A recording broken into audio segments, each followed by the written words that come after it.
To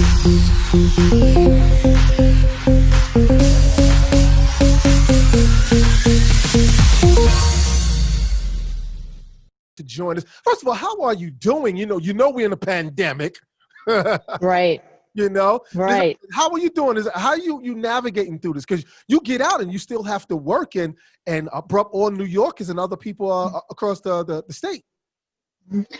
Well, I am going to work now physically in the building. However, I was home doing the weather for 3 months. Right. I mean, it was pretty wild. Me and another coworker, we often talk about how it was like a bonus maternity leave, but without the sleep deprivation. Right. Because we had to be home with our kids. Right, exactly. That was great. But it was more restful than it was the first time around. So now you got to find a way to navigate back and move it back and forth, and particularly in New York City, because we love this city. We don't want people to get the wrong impression about what's going on in New York City. But here's something that I do want to ask you, because you're our meteorologist. Well, not I say ours because you're Good Day New York right here on Fox. But do you play an instrument? Oh, great question. I get that asked a lot. My main instrument is piano. That's my favorite. Okay. I started my musical career, so to speak. My musical experience started with the flute. I started with the flute when I was in elementary school, and that's why I learned to actually read music. Okay. And I picked up several instruments along the way. There was always instruments to play in my house, right?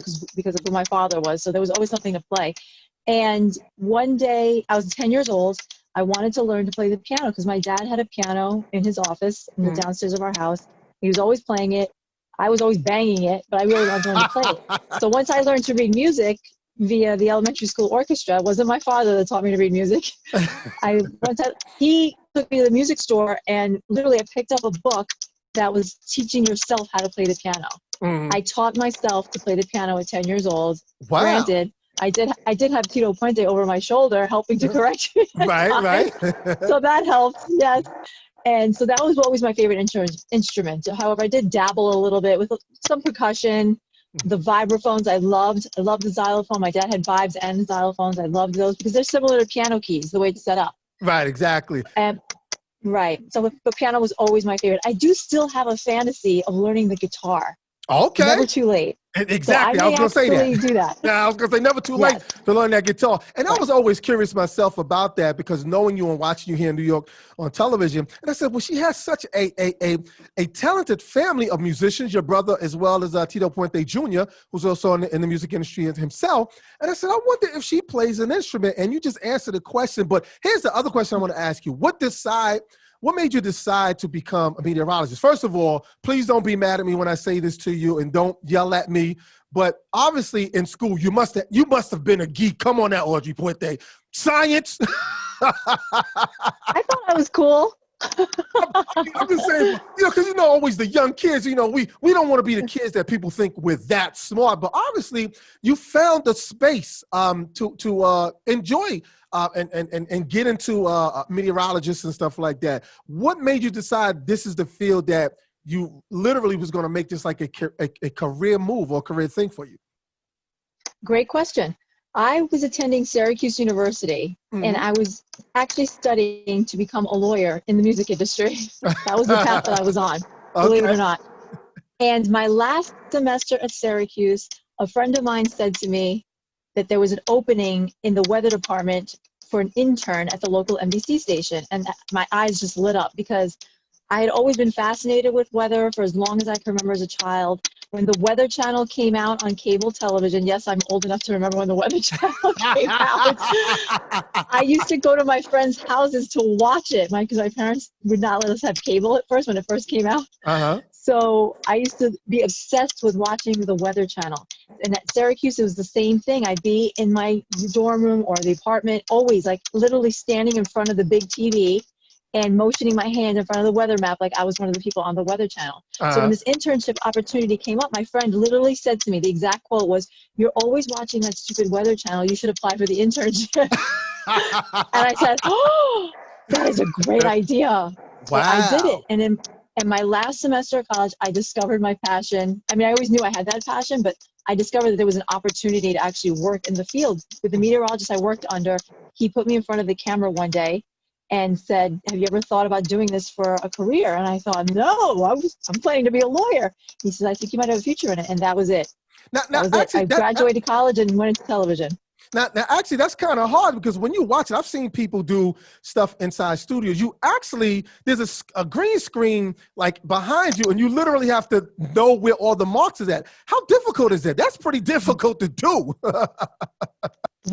It's funny when people visit the station, when people bring guests or there's tours, although we don't do tours now because, obvious reasons for the pandemic. But people are most interested in standing in front of what it's called the green screen, but it's actually literally called a chroma key. And yes, it takes some adjustments. And what's really blows people's mind is to find out that everything's actually in reverse. Right. You're actually backwards. So yes, it does take time to practice and really hone the skill. And that's probably one of the hardest things to do as a presenter is to make it look easy and fluid, right? So it didn't happen overnight. Those tapes are long gone, thankfully.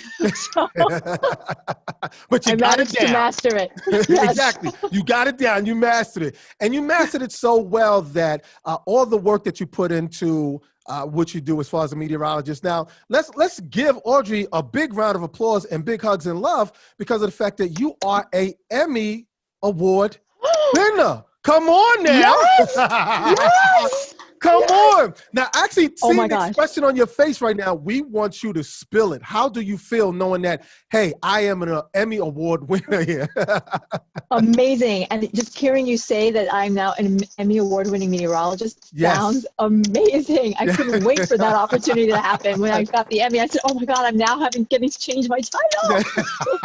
Yes. It must feel, honey, good. I went straight on my social media platforms and immediately switched to Emmy winner, Emmy Award. That's put right. it all over. And people, and I know your family, they're all proud of you because again, real quick though, here's a question I do want to ask and to coincide with you being an Emmy Award winner. Has there ever been like a competition in your family? Because everyone in your family is talented. You all have something that you do, and we've noticed families like the Jacksons or certain other big families that have people that pretty much in the same field. Has there ever been competition with you guys, with your brothers and them in your family? Especially when your father was around with music and stuff.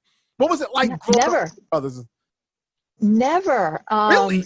In fact, never a competition. In fact, we all came together and played a variety of instruments. For instance, every Thanksgiving and Christmas, it was always held at my older brother Ronnie's house. He has two daughters. These two daughters who are relatively close in age to myself and my younger brother.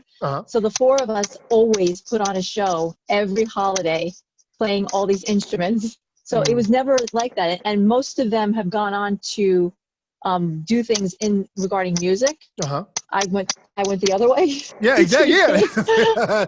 I'm an Emmy Award winner, y'all. Right. But we all grew up with a sense of strong appreciation for music. So it was never a competition. It was very all-encompassing and very embracing of each other. Well, great, good. Now, real quick, how many kids do you have? Because you have children. How many do you have? 3. Yep. Honey, please. All right now, Audrey. People who have 3 or more, no, you start losing count. You can't remember people's birthdays. Hey, my gosh. Once you're like outnumbered, forget it. I'm asking it's a whole different game. I'm asking you that because I'm saying, do you see any of that in your children? I know they're young, but do you see like any music or even being into like what you did, like always watching the weather? Do you see any of this in your children? Interestingly enough, they all are performers. Wow. They're all performers. Okay. Yes, I have a dancer, and I have a gymnast. And my son, he was more a dancer performer. However, he's kind of switched over into sports. Okay. He's performing in a different way. Audrey Puente, we love you so much. I love you so much. I'm so glad you took the time to just this morning just to give us your time. And we want to see more endeavors from you. Don't make this the last Emmy Award for you. We want you to go get some. No problem. Ladies and gentlemen, the one and only Emmy Award winner, Audrey Puente's in the building. We'll be back.